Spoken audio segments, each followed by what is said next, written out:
Hello बच्चों, आज का हमारा टॉपिक है, इसका नाम है पेंक्रियास। ये हम रिकॉर्डिंग कर रहे हैं, आप टाइम देख सकते हैं, रात के तकरीबन 1:15 हो रहे हैं। ये सारा हम आपके लिए कर रहे हैं बेटा, इतनी सारी मेहनत टाइम ना होने के बावजूद हम अपनी नींदों को हराम कर रहे हैं, आपके लिए जाग रहे हैं। क्योंकि आप भी जाग रहे हो ना, दिन रात मेहनत कर रहे हो, तो टीचर्स को भी मेहनत करनी चाहिए। तो बेटा शुरू करते हैं पेंक्रियास को। पेंक्रियास आपको पता है, ये आपका बॉडी का खास आर्गन है जिसकी शक्ल होती है लीफ की तरह, और ये आर्गन आपका लोकेटेड है बिहाइंड यूर स्टमक। आपका जो मैदा होता है ना, इसके बिल्कुल थोड़ा सा पीछे ये आर्गन मौजूद है, यानी कि आपकी ये एब्डोमिनल कैविटी के अंदर है। और ये आर्गन थोड़ा सा मौजूद है स्टमक और डुडेनम जो होता है ना, आपका स्मॉल इंटेस्टाइन का पहला रीजन, इस दोनों के बीच में होता है। ये आपका वो आर्गन है जो एक्सोक्राइन सीक्रेशन भी करता है, एंडोक्राइन सीक्रेशन भी करता है। इसकी एक्सोक्राइन सीक्रेशन को हम कहते हैं पेंक्रियाटिक जूस, जो कि बनाने वाले इसके अंदर बहुत सारे सेल होते हैं, ढेर सारे। इन सेलों को हम कहते हैं एकिनार सेल एंड डक्ट सेल। एकिनार जो सेल होते हैं ये पेंक्रियाटिक जूस को बनाते हैं। फिर ये पेंक्रियाटिक जूस जो होता है जिसमें बहुत सारे एंजाइम होते हैं जो कि डाइजेशन करते हैं खाने की, आपके स्मॉल इंटेस्टाइन की पहली रीजन में, जिसको हम कहते हैं डुडेनम। अब ये सारा का सारा जूस जो है ना, ये अपना छोड़ देते हैं पेंक्रियाटिक डक्ट के अंदर। पेंक्रियाटिक डक्ट ये जूस को बाहर छोड़ देती है कैविटीज के अंदर, जिसको हम कहते हैं गैस्ट्रो इंटेस्टाइनल कैविटी। तभी इसकी सीक्रेशन को हम कहते हैं एक्सोक्राइन सीक्रेशन, जो कि इसका पेंक्रियाटिक जूस होता है। और ये सेल इसका 98% होते हैं। तो इसके अंदर एक्सोक्राइन सीक्रेशन बेटा क्या होती है, पेंक्रियाटिक जूस होता है। और ये 98% सेल होते हैं इसके एकिनार सेल, जो कि जूस बनाते हैं। इसके अलावा इसमें डक्ट सेल भी होते हैं जो इसके साल्ट बनाते हैं, जिसको बायकार्बोनेट आयन साल्ट कहते हैं। एक्सोक्राइन सीक्रेशन में बेटा इसका पेंक्रियाटिक जूस आता है और बायकार्बोनेट आयन्स आते हैं, और जो कि करते हैं digestion of food in your duodenum, जो कि स्मॉल इंटेस्टाइन की पहली रीजन है। ये टॉपिक हम अलग से डिस्कस कर चुके हैं आपके ह्यूमन डाइजेस्टिव सिस्टम के अंदर होलोजाइक न्यूट्रिशन में। ये लेक्चर आपका इस चैनल पे पढ़ाए जाके देख लें। यहाँ पे हम इसकी बात करेंगे सिर्फ और सिर्फ हार्मोन्स की, ठीक है बेटा। तो इसका जूस आता है किसमें, पेंक्रियाटिक डक्ट के अंदर, और जाता है किसमें, डुडेनम में। अब हम आते हैं अपने मेन टॉपिक के, और हमारा यहाँ पे मेन टॉपिक है एंडोक्राइन सेल। इसके अंदर एंडोक्राइन सेल भी होते हैं, जो कि इसका सिर्फ 2% होते हैं। एंडोक्राइन सेल्स को हम दूसरे नाम से कहते हैं आइलेट ऑफ लैंगरहैंस। आइलेट का मतलब है इन सेलों के गुच्छे होते हैं, पैचेस होते हैं, अनयूअल क्लस्टर होते हैं। कुछ कुछ जगहों पे ये गुच्छे होते हैं इसके अंदर, जो कि अल्फा सेल बीटा सेल के बने हुए हैं। इन सेलों का काम होता है हार्मोन्स को बनाना। आपका पेंक्रियास ज़्यादा से ज़्यादा 2 हार्मोन बनाता है, और ये 4 हार्मोन्स को भी बनाता है, जिसको हम डिस्कस करते हैं, ठीक है ना। तो थोड़ा इसकी रीडिंग करते हैं। एंडोक्राइन सेल इसमें होते हैं, जिनको हम कहते हैं islet of Langerhans cell. Islet of Langerhans इसको वजह से कहते हैं क्योंकि एक साइंटिस्ट था जर्मन, जिसने 1869 के अंदर बेटा इन सेलों को डिस्कवर किया था। ये एक जर्मन मेडिकल साइंटिस्ट था, एक बंदा था, डॉक्टर था, ठीक है ना, जिसने इन सेलों को स्टडी किया था, डिस्कवर किया था। तभी इस साइंटिस्ट का ही नाम पड़ा है इन सेलों के ऊपर। ये सेल टोटल 2 होते हैं, एक अल्फा सेल, दूसरे होते हैं बीटा सेल। अल्फा सेल बनाते हैं आपका एक हार्मोन जिसको हम कहते हैं ग्लूकागोन हार्मोन, और दूसरे होते हैं बीटा सेल जो बनाते हैं इंसुलिन हार्मोन को। अल्फा सेल बहुत कम होते हैं, 20% होते हैं, बीटा सेल ज़्यादा होते हैं जो कि 70% तक होते हैं। अब आपको ये दिखाई दे रहे हैं, ये लाल कलर के छोटे छोटे ये जो गुच्छे हैं, इन गुच्छों को हम कहते हैं आइलेट ऑफ लैंगरहैंस। यही वो गुच्छे होते हैं जिनके अंदर आपके सेल होते हैं। इस एक गुच्छे को हम यहाँ पे जूम कर रहे हैं, ठीक है बेटा। तो एक इस गुच्छे में देखें, ये कुछ सेल होते हैं, इन सेलों को हम कहते हैं अल्फा सेल, जो कि बनाते हैं ग्लूकागोन हार्मोन। दूसरे ये सेल होते हैं जिसको हम बीटा सेल कहते हैं, जो कि इंसुलिन हार्मोन बनाते हैं। और सबसे ज़्यादा सेल भी यही होते हैं, बीटा सेल। अच्छा जी, तीसरे भी सेल होते हैं जिसको हम डेल्टा सेल कहते हैं, और डेल्टा सेल आपका एसएसटी हार्मोन बनाते हैं, सोमेटोस्टेटिन हार्मोन। तीसरे के बाद चौथे सेल होते हैं जिसको एफ सेल या गामा सेल भी कहते हैं, जो कि बनाते हैं पीपी, पोली पेंक्रेटिक हार्मोन या पेप्टाइड पेंक्रेटिक हार्मोन, ठीक है ना। ये जो 2 हार्मोन है आपकी किताब में लिखे हुए नहीं है, जब आप किताब में पिक्चर को देखोगे ना, वहां पे इन 2 सेलों का नाम लिखा हुआ है। तो पिक्चर को भी आपको अच्छी तरह से याद करना है, क्योंकि पिक्चर्स के अंदर भी आपके क्वेश्चन आते रहते हैं। अब 1 बाय 1 इस सारे हार्मोन्स को डिस्कस करते हैं। तो पहले चलते हैं अल्फा सेल की तरफ। अल्फा सेल बनाते हैं ग्लूकागोन हार्मोन को। बेटा आपका ग्लूकागोन जो हार्मोन है ये आपके पेंक्रियास से तब सीक्रेट होता है जब आपकी बॉडी में शुगर लेवल लो होती है। जब शुगर की लेवल कम हो जाए ना, आपकी बॉडी में लो शुगर हो जाए ना, तब आपका पेंक्रियाज ये हार्मोन छोड़ेगा जिसको हम कहते हैं ग्लूकागोन। ये हार्मोन खून के थ्रू जाएगा आपके लिवर के अंदर। इस हार्मोन का टारगेट आर्गन लिवर होता है। लिवर के अंदर जाकर ये हार्मोन आपके लिवर में आपका जो रिजर्व फूड होता है ना ग्लाइकोजन, उसको ये तोड़ेगा। ग्लाइकोजन को तोड़ेगा ग्लूकोज में, फिर ये ग्लूकोज देगा खून को। ऐसे खून में जो शुगर लेवल लो थी वो नॉर्मल हो जाएगी। अगर आपकी बॉडी में ग्लाइकोजन खत्म हो जाएगा ना, फिर ये हार्मोन तोड़ेगा आपकी फैट को और प्रोटीन्स को। फिर उन फैट्स और प्रोटीन को भी ये कन्वर्ट करेगा ग्लूकोज के अंदर। ऐसे ग्लूकोज की लेवल को मेंटेन करता है, ठीक है ना बेटा। इसके अलावा आते हैं बीटा सेल, जो कि बनाते हैं इंसुलिन हार्मोन को।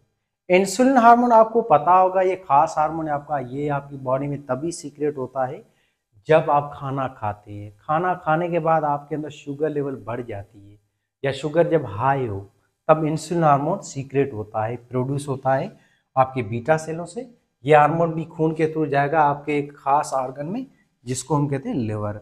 तो इंसुलिन का और ग्लूकागन दोनों ही हार्मोन का टारगेट ऑर्गन लिवर ही होता है। लिवर के अंदर जाके इंसुलिन हार्मोन क्या करेगा, उस एक्स्ट्रा ग्लूकोज को कन्वर्ट करेगा रिजर्व फूड में, जिसको हम कहते हैं glycogen and then lipid and then protein, ठीक है ना। तो ये हार्मोन है इंसुलिन, ये आपके अंदर एनाबोलिज्म करवाता है। ग्लूकागोन कैटाबोलिज्म कराता है। इंसुलिन आपके अंदर एक्स्ट्रा ग्लूकोज को कन्वर्ट करता है लिपिड में, प्रोटीन में और ग्लाइकोजन में। ऐसे ही आपकी बॉडी के अंदर क्या करा रहा है, ग्लाइकोजेनेसिस करा रहा है। ग्लाइकोजेनेसिस का मतलब ये conversion of glucose into glycogen. और ग्लूकागोन कराता है ग्लाइकोनियोजेनेसिस, यानी कि ग्लाइकोजन को तोड़ता है इनटू ग्लूकोज में। याद रखें ये दोनों ही हार्मोन एंटागोनिस्ट हैं, एक दूसरे के अपोजिट काम करते हैं, ठीक है बेटा।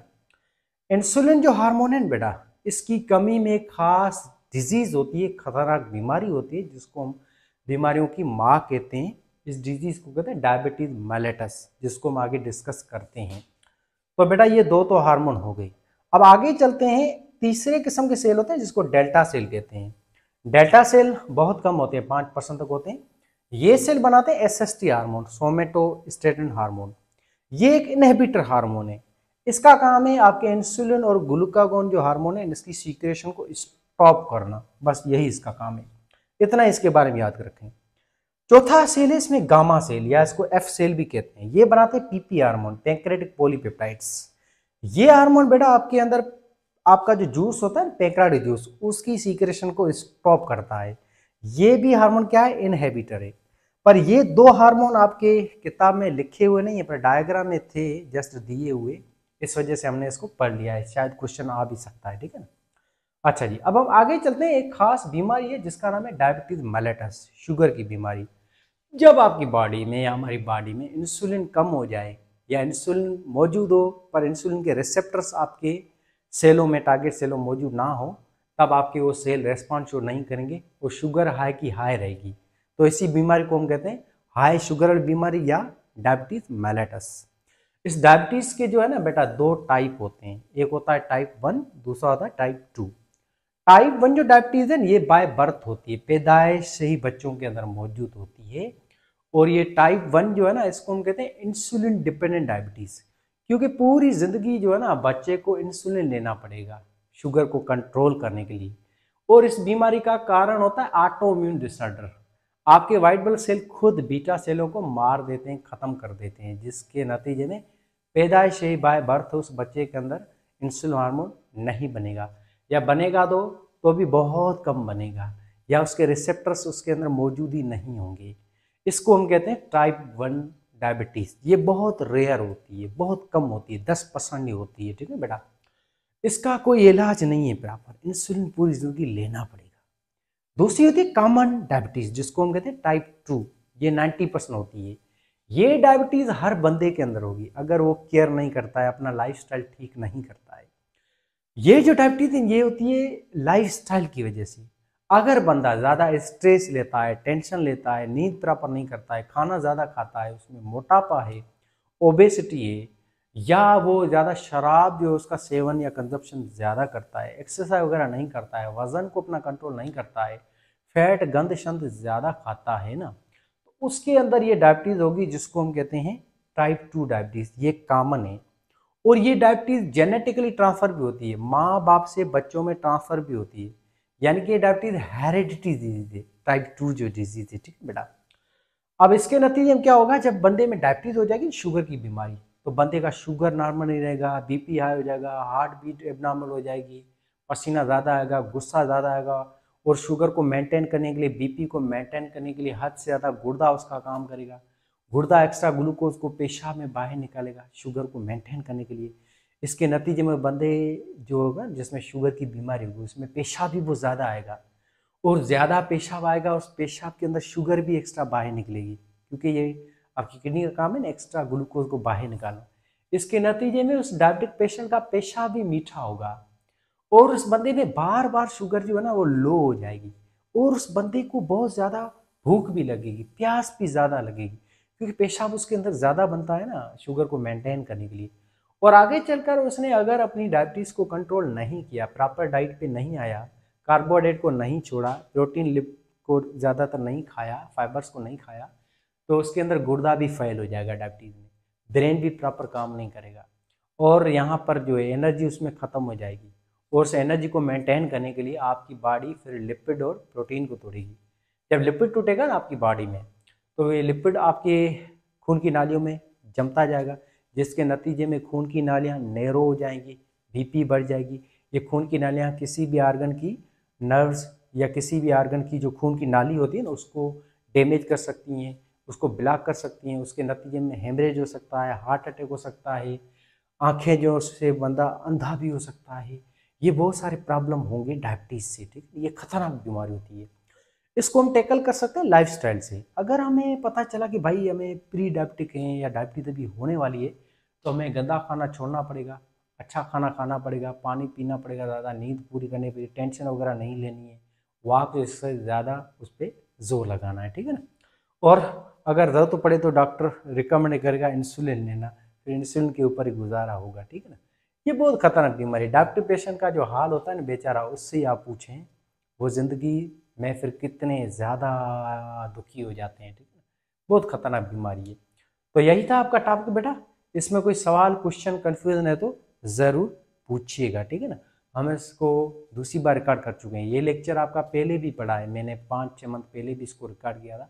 वहाँ पे मैंने बहुत ज़्यादा डिटेल में पढ़ाया है, पर यहाँ पे हमने टू दी पॉइंट बात की है जो आपकी किताबों में थी, सारे बुक्स के जो भी आपके बोर्ड्स थे उन सब की, ठीक है। कोई क्वेश्चन कन्फ्यूजन है तो ज़रूर पूछें।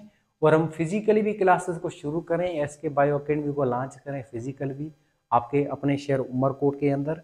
और टाइम टेबल है और कौन सा टाइम, कौन सी डेट से क्लासेस शुरू होंगी वो भी मैं आपको 10-15 दिनों में बता दूंगा। और आपको कोई चीज़ पूछनी हो तो आप कमेंट सेक्शन में पूछ सकते हैं। इसके अलावा फिजिकल ट्यूशन वगैरह पढ़नी है आपको मुझसे, तो ये मेरा नंबर है, इसको भी आप नोट कर लें और इससे भी आप इंफॉर्मेशन हासिल कर सकते हैं, ठीक है। 0342 30 78 839 पे।